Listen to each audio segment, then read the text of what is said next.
कमाल का जीवन है। ये क्या कह रहा हूं, हिसाब लगाए जीवन के बारे में। सोचे, यदि मैं किसी का 1000 रुपया लिया, तो भीतर वालों को पता है ना 1000 रुपया लिया, तो क्या बताए, अंतरात्मा को मैंने बेच दिया। कितने में? 1000 रुपया में। कमाल की बात है। जिसको हीरा भी कहना, हीरे के समान कहना भी गलत है। ये सबका मूल्यांकन करने वाला, ये इतनी संपदा है। ये तो आत्मा, इससे बढ़कर और क्या हो सकता है। और उसको हमने बेच दिया, हमें ये धन मिल जाए। क्या साधना रह गई और क्या मनुष्यता रह गई। इतनी सी बात, यदि जीवन का हिसाब लगा लेते ना, हम हिसाब किताब करना जान जाते ना। एक कव्वाली में पंक्ति आई है, गुरुदेव जी कभी कभी कहा करते थे, जिंदगी को जो समझा जिंदगी को रोता है।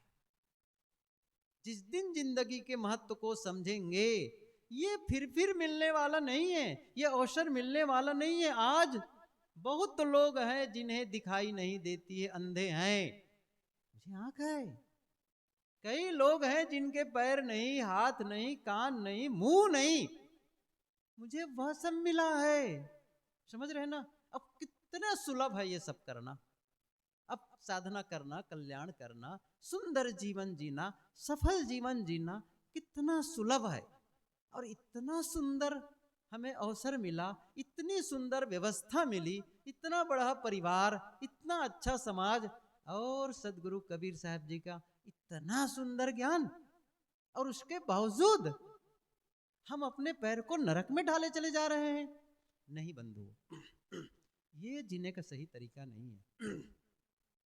अब क्या करना है, यू टर्न, बस मोड़ दो।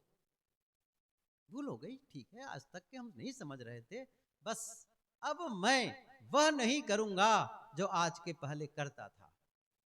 अब मैं वैसा नहीं बोलूंगा जो आज के पहले बोलता था, वैसा नहीं सोचूंगा जो पहले मैं सोचा करता था।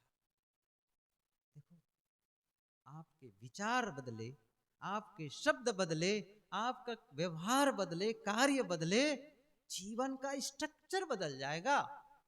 जीवन का स्ट्रक्चर बदल जाएगा। मैं हिसाब के बारे में बात याद आ गई तो एक उदाहरण दूं पहले, और मैंने दिया पहले, आज और देना चाहता हूं। हम लोग सब भूलन लाल है ना, भूल ही जाते हैं, हर बार वही बातें कहता हूं, हमारे संत आते हैं वही कहते हैं, लेकिन फिर से मैं ताजा कर देना चाहता हूं। संत एकनाथ, महाराष्ट्र के संत, नाम सुने होंगे, बहुत लोग सुने, संत तुकाराम और संत एकनाथ। अब इसके बड़े कहानी, अभी मैं उसमें जाऊंगा फिर वो मेरा उसी में समय खत्म हो जाएगा कि कैसे उन दोनों के जीवन की कैसी कैसी घटनाएं घटी। छोड़ो अभी। संत एकनाथ जब छोटे थे, नन्हा बालक थे, तो अपने गुरु के यहाँ शिक्षा लेने गए, शिक्षा के लिए, अध्ययन के लिए गए। स्वामी जी, उनका नाम था स्वामी जनार्दन, स्वामी जनार्दन। उनके आश्रम में रहा करते थे, विद्या अध्ययन करते थे। और स्वामी जी ने, गुरु जी ने उनको एक काम सौंप दिया, देखो बेटा तुम हो तो तुम एक काम, आश्रम का एक जिम्मेदारी तुम्हें दी जाती है। सबकी अपनी जिम्मेदारी, सब बच्चों की जिम्मेदारी होती थी, उनको भी जिम्मेदारी दी गई। कौन सी जिम्मेदारी? हिसाब किताब करना। जो पैसा आए, पैसा दो खर्च के लिए, लिखो कागज, वो रजिस्टर था, रजिस्टर में लिखा करो, दे दिया करो, लौटाए मान लो, या जैसा भी खर्च लिख लो, क्या लिया गया, कितना दिया, सब लिख करके हिसाब रखो। वो बड़े इतना, वो तो शुरू से ही होनहार विद्वान के होत चिकने पात, बड़े अच्छे साधक, तो वो लिखने लगे। एक दिन एक पैसे का हिसाब नहीं मिला, शाम के टाइम जब मिलाया, एक पैसे का हिसाब नहीं मिला। अब बिना हिसाब पूरा किए वो कैसे भोजन कर सकता है, या कैसे वो नींद ले सकता है? हम लोग होते छोड़ो, वो नहीं कर सकते थे। यही तो अंतर है ना उनमें और हम में, यही तो अंतर है। इसीलिए तो लोग ऊंचे की ओर चले जाते हैं, बस यही है अंतर। अब हम लोग क्या करते हैं, अरे क्या फर्क पड़ता है, एक चलो, बस यही अंतर डाल देता है। और ये छोटा सा अंतर, समझ रहे हैं, बहुत बड़ा जीवन के अंत में। फ्लाइट, जो एरोप्लेन है ना, उसका जो नोज है ना, काकपीट जिसे कहते हैं, वो शुरुआत है। यदि वो जब चले और वहीं से केवल वो 1 इंच भी ऐसे घूम जाए, 1 इंच, समझ रहे ना, 1 इंच अपनी दिशा से घूमे, तो वो जानते हो जब वो डेस्टिनेशन में पहुंचे कहाँ पहुंच जाएगा? अहमदाबाद की फ्लाइट मुंबई पहुंच जाएगी। इतना अंतर होगा, अभी शुरुआत है, अब जब से बढ़ता चला जाएगा ये। ऐसे ही एक छोटी सी उसने कहा, और वो पूरे जीवन के अंत में रिजल्ट देता है, एक असफल जीवन, दूसरा सफल जीवन। तो हिसाब नहीं मिला उनको। अब हिसाब करते करते, याद करते करते, ख्याल फिर जोड़ना, फिर ख्याल करना, ऐसा करते करते 12 बज गए रात में, सोया ही नहीं। ऐसा करते करते 3 बज गए, वो बेचैन। और तब अचानक ख्याल आया, क्या? अचानक ख्याल आया, अरे वो 1 पैसे का तमुक सामान आया था, उसको लिखा ही नहीं, बस वो लिखना ही रह गया था। और जैसे ही उसको स्मरण में आया, 1 पैसा यहाँ खर्च हुआ है, और अचानक मतलब अनायास, बिना प्रयत्न के, अयत्न ही, जोर से उनके अंदर से आवाज आ गई, मिल गया, मिल गया, मिल गया। अब उन्हें ये भी नहीं पता कि रात को 3 बजे हैं, बाजू कमरे में गुरुदेव जी हैं। आवाज जैसे सुने, उनके गुरुदेव जी उठे, क्या बात है, इस रात में भी 3 बजे मिल गया कैसे चिल्ला रहा है ये? उनके कक्षा में आ गए, बेटा क्या मिल गया?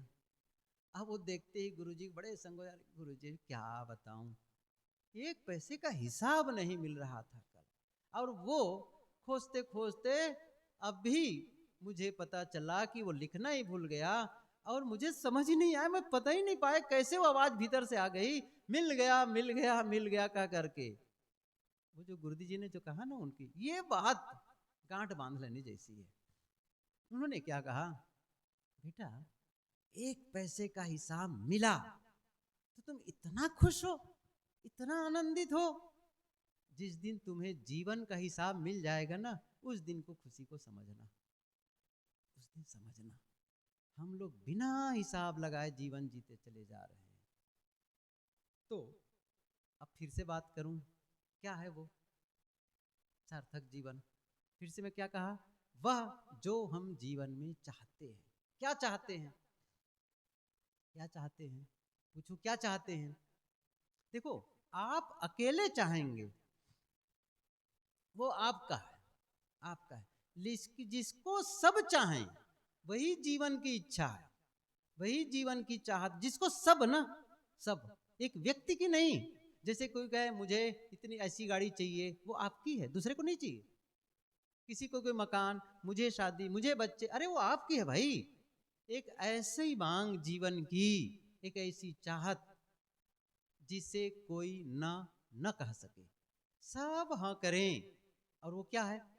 बस वो जब पा जाएंगे तब सार्थक जीवन। क्या है? बड़ा सरल, कितनी बार बताया इन बातों को मैं। हम में से कितने लोग हैं जो बीमार रहना चाहते हैं, और कितने लोग हैं जो स्वस्थ रहना चाहते हैं? बीमार रहने वाले हाथ उठाएं। नहीं, कोई नहीं। इसका मतलब सब एक मत, वोटिंग वाला मामला है अभी। 100% मुझे वोट मिल गया ना। कौन सा मिल गया? सभी स्वस्थ रहना चाहते हैं, सही है ना? अच्छा, दूसरों से पूछो गांव में जाकर को क्या कहेंगे? नहीं जी मैं तो बीमार रहना चाहता हूं, बोलेगा? सही है ना? ये जीवन की मांग है, मैं स्वस्थ जीवन जीना चाहता हूं, ये मांग है।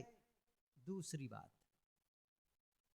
हम में से कितने लोग हैं जो ये चाहते हैं लड़ाई झगड़ा वाला जीवन हो, और कितने लोग ये चाहते हैं आपस का संबंध, रिश्ते में वह कैसा हो? प्रेम पूर्ण हो, बड़ा मधुर संबंध हो। समझ रहे हैं? लड़ाई झगड़ा वाला संबंध कोई नहीं चाहता है। तो दूसरी जीवन की मांग क्या हो गई?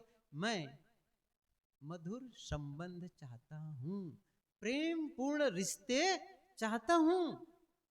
और तीसरी बात, हम में से कितने लोग हैं जो हाथ में कटोरा मिले और भीख मांगे, और कितने लोग हैं समृद्ध जीवन जीना चाहते हैं? क्या कहेंगे? मैं समृद्ध जीवन जीना चाहता हूं। और फाइनली हम में से, अब उसको प्रश्न नहीं करूंगा, सभी के सभी चाहते हैं मैं शांत मन वाला चाहता हूं। मेरा मन कैसा हो? शांत मन, तनाव रहित मन, है ना? ऐसे ही तो चाहते हैं। अब जब आपका स्वास्थ्य बढ़िया हो, जब आपके संबंध अच्छे हों और आपके पास में पर्याप्त धन हो और जब आपका मन प्रसन्न हो, आनंद का अनुभव करता हो, क्या कहेंगे? सफल जीवन, सफल जीवन। अब क्या होगा? मैं पूछूं, कौन देगा ये? कौन देगा इसको? स्वास्थ्य कौन देगा आपको? डॉक्टर देगा? अच्छा, मेडिकल वाले देंगे? समझ गए? कहीं अलग धरा है, स्वास्थ्य ले आके फिट कर लो, लाओ जी स्वास्थ्य को खा लेते हैं। समझ गए? स्वास्थ्य भीतर है भाई, स्वास्थ्य भीतर है। क्या करना है? उसकी रक्षा। कैसे होता है? उसकी असुरक्षा क्यों हो जाती है? उसका नुकसान कब हो जाता है? जब हम गलत ढंग से जीवन जीते, खान पान गलत होता है, पूरा लाइफ स्टाइल गलत होता है। जो दिन में खाना चाहिए रात में खाते हैं, निशाचर हो गए हैं। गलती नहीं हो गई? सही कह रहा हूं? निशाचर जो रात में विचरण करे, रात में खाए, रात में काम करे। अरे भाई, रात किसके लिए है? खाने के लिए, काम करने के लिए। दिन किसके लिए है? लाइफ स्टाइल गलत है, सही है। और तभी तो हम बीमारी झेलते चले जा रहे हैं, दवाई पर दवाई करते चले जा रहे हैं। बहरहाल, मैं कोई डॉक्टर नहीं, कोई वैद्य नहीं, लेकिन इतना जरूर जानता हूं कि वह भोजन शरीर में डालो जो आपको स्वास्थ्य प्रदान करे। Life food, living food, living food. और दूसरा डेड फूड। लिविंग फूड मतलब जो प्राणवान हो, जैसे कि मूंग है, गेहूं है, उसको जमीन में बो दो, पैदा हो जाएगा कि नहीं हो जाएगा? सही है। धान को बो दो, पैदा हो जाएगा कि नहीं हो जाएगा? मक्के को बो दो, पैदा हो जाएगा। ठीक है। अच्छा, बिस्कुट को बो के देख लो। अच्छा, डबल रोटी को बो के देख लो। आप समझ रहे हैं? वो लिविंग नहीं, वो डेड फूड है, वो खाए चले जा रहे हैं। अच्छा, वो कुरकुरे, मुरमुरे और क्या कहते हैं आजकल, मैगी, क्या है, अच्छा उसको बो करके देख लो। इतना तो समझ में आ रहा है कि नहीं आ रहा है? डेड फूड है भाई, जिसमें खुद जीवन नहीं, आपको जीवन देगा? अरे आपका जीवन ले रहा है वो प्राणवान अन्न, सीधा सीधा भोजन। इतना सरल काम है ये। सब्जी खरीद के लाती हो या लाते हैं, फल खरीद के लाते हैं, सब्जी खरीद के ले आते हैं, तो उसको घर में रखते हैं, तो 2 दिन 3 दिन के बाद भी बनाओ तो सब्जी खाने लायक रहती है। सब्जी खाने लायक रहती है, सही है कि नहीं है? क्यों ऐसा रहती है? यदि उसको आप माइक्रोस्कोप में देखें, लाइफ एंजाइम, लाइफ एंजाइम होती है। ऐसा कुछ दिखेगा हिलता हिलता डुलता उसमें, ये है। अच्छा, मेरा कहना नहीं है, मैं कौन सा जानकार हूं इसको, कोई रिसर्च करता हूं क्या? लेकिन जिन्होंने किया उनको मैंने सुना, उनका मैंने पढ़ा, उन्होंने कहा लाइव एंजाइम है वो।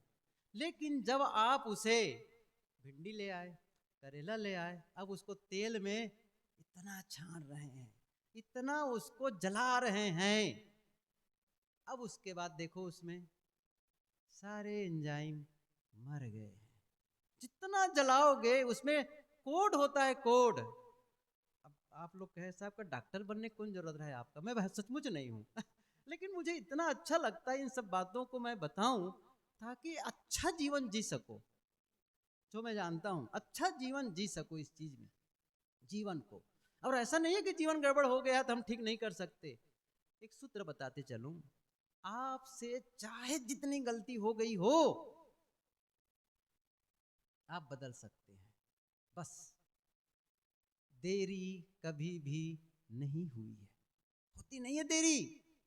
एनी टाइम आप चाहेंगे, बस यहां स्टॉप, बस नया अध्याय शुरू हो जाएगा, सब बदल जाएगा, सारी बातें खत्म हो जाएगी पुरानी वाली फिर करते करते। इसलिए हरेला नहीं होना है। मनुष्य है ना, यही तो विशेषता है मनुष्य की। मनुष्य की बहुत सारी विशेषताएं हैं, या कहना चाहिए प्रकृति से वरदान मिला है मनुष्यों को, हम सबको। सबसे बड़ा वरदान क्या है? सुन लो, सबसे बड़ा वरदान क्या है? सबसे बड़ा वरदान है मन पसंद के रास्ते का चुनाव करना। मन पसंद के रास्ता, अर्थात अभी तक चले और पता चला गलत रास्ता है, क्या उसे आप वापस नहीं आ सकते हैं? क्या रास्ता बदलाव नहीं कर सकते हैं? क्या वो खो गया है? जिस रास्ते से अभी आप आए हैं वो रास्ता हमेशा खुला है। गलत रास्ते से आए, लौट जाओ, बस बिल्कुल सरल काम है।